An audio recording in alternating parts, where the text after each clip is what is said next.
మంగళ తానాలు ఒకటి పూజలు గౌరాల గట్టన్న చిగుబెండ్ల బొంత సిక్కుది తాళం ఏపివాని చెట్టు ఏలచ్చల కోట నేను కుక్కలతో నీ మగల దగ్గర మడుగున్నదయ్యా మల్లయ్య నువ్వు పులిదొనలో ఉన్నావు పులిదొనలకు వెళ్ళి నీకు నీళ్లు తెచ్చి తీర్థంలాగా బోరాలలో పోసుకొని చెల్లించిన మనుషులకు ఎమ్మడే ఉంటావయ్యా ఓ గట్టు మల్లన్న చెరార్తి అయ్యా.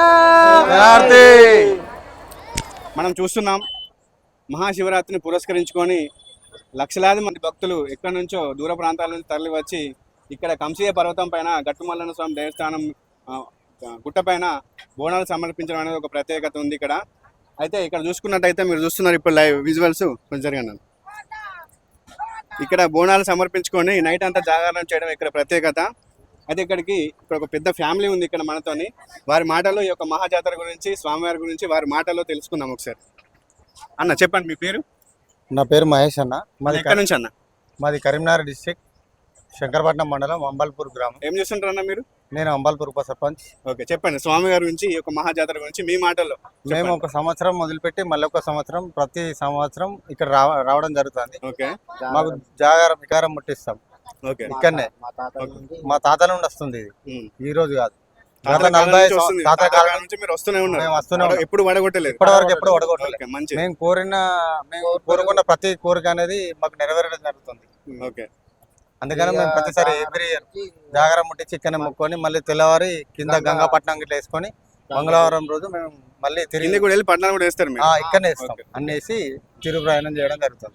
ఇది ఇప్పుడు మా తాతల కాలం నుంచి దీన్ని పడగొట్టకుండా ఎవ్రీ ఇయర్ ఒక ఇయర్ తప్పించి ఒక ఇయర్ మేము ఇక్కడ రావడం జరుగుతుంది. అందరం కలిసి వస్తాం. మేడారం వెళ్ళారు రీసెంట్ గా మీరు? మేడారం కూడా వెళ్ళడం. మేడారంకి ఇక్కడికి తేడా ఏమైనా ఉందా?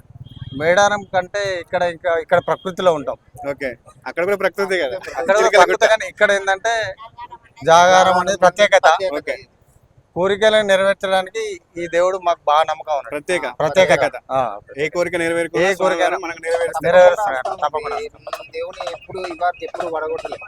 ఎప్పుడైనా ప్రతి సంవత్సరం కాకుండా మళ్ళీ సంవత్సరం అయినా కంపల్సరీ వచ్చి జాగారం ముట్టించుకొని పోతాం ఈడ కంపల్సరీ.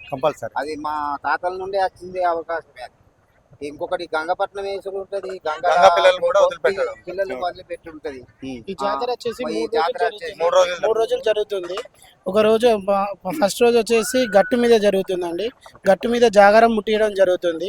సెకండ్ రోజు వచ్చేసి ఈ గట్టు మీద ఉన్నటువంటి బోనాన్ని కిందికి తీసుకుపోవడం జరుగుతుంది. కింద మళ్ళీ నాగరపట్నం అని చెప్పేసి చిలకపట్నం అని చెప్పేసి చిలకపట్నం కడతారు.